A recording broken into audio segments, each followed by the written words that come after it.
The African Union in facilitating a peaceful resolution to the post-election crisis in Gabon. The AU earlier expressed a willingness to send a delegation led by current Chairperson Chadian President Idriss Deby to Libreville after deadly riots last week sparked by disputes over the election results. Provisional results handed incumbent President Ali Bongo victory by less than 6,000 votes, with opposition leader Jean Ping claiming fraud. While Gabon's government continues to reject calls for the publication of greater details of the results, the UN is urging parties with concerns to raise them within the legal structures available to them. There is a deadline, which is September 7th, for filing complaints with the Constitutional Court.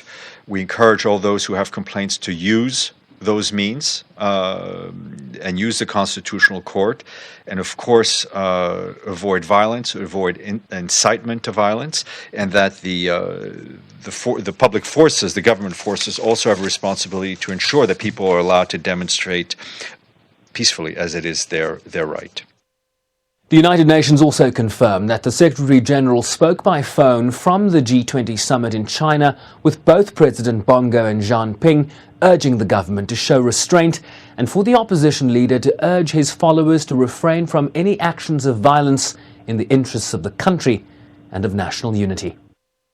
On the ground, the SG's Special Representative Abdoulaye Bathily continues his shuttle diplomacy between the parties and will support the AU mission when it arrives in the country. The Secretary-General stressed the importance to employ exclusively peaceful and legal means to seek redress in all disputes related to the outcome of the presidential elections.